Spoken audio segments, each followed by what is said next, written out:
My name's Amber Novak, and I am the founder of Team Just As Worthy. I founded this team because I feel that everyone in life is just as worthy of an opportunity as anyone else is.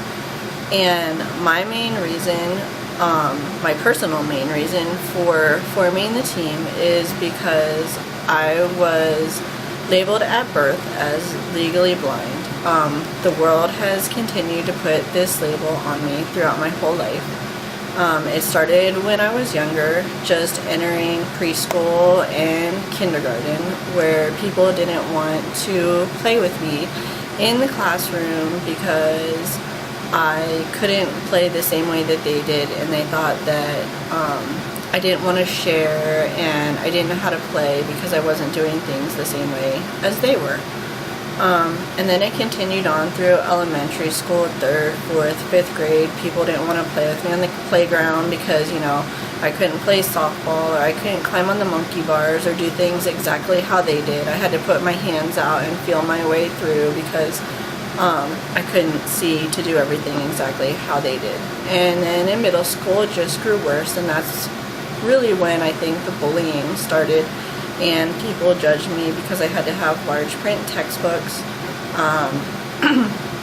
I had to have someone help me run the mile when I was in gym class. I couldn't play basketball or do things, that other people in gym could do, and I always had to do things differently. I am happy to say that I did have a couple friends who really cared and went out of their way to stand by me no matter what other people said, and so that was always good. Then when I moved to Arizona in high school, I would have thought that it would have been less because we moved to the city and we lived in a rural town in the country throughout my elementary and junior high days, but in high school we lived in a huge city. And so I would have thought that it would have been better, but it was to a certain degree, but then it wasn't because I couldn't, walk from class to class by myself. I had to have someone help me, and it was just one thing after the next. And then when I was 14, my best friend's dad, he ended up molesting me, and he continued to do that for 2 years. He threatened us, and he did, a lot of horrible things that no one deserves to have done to them. And he would always tell me that nobody would believe me, nobody would care because, nobody would believe those things were happening because I couldn't see what was happening to me anyway, according to him. And so, it was a grueling process. And then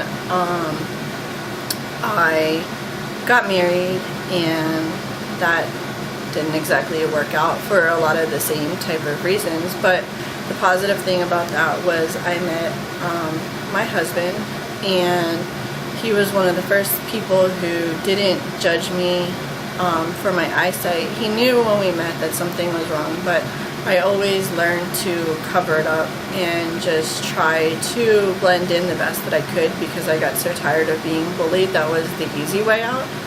And he didn't allow me to do that, and he figured out what was wrong, and he still never judged me ever for that. And he actually helped me to come out of the shell that I put myself into, and helped me to, see who I was for me and who I was as a person deep down inside, and not who people labeled me as and what the world labeled me as. And so with my Beachbody journey, I've learned to empower that feeling, and I've learned to take that feeling on and help other people to see that they aren't who the world makes them out to be. They aren't who society labels them as. They aren't who they label themselves as. They are a very important person deep down inside, and everybody has a story, and everybody has a reason for doing things. And just like I have to have my husband teach me all of my workout moves, and he has to help me make my Shakeology, and he has to help me, teach me a different way of doing things. I can still post on Facebook, I can still post on Instagram, I still do all of the workouts,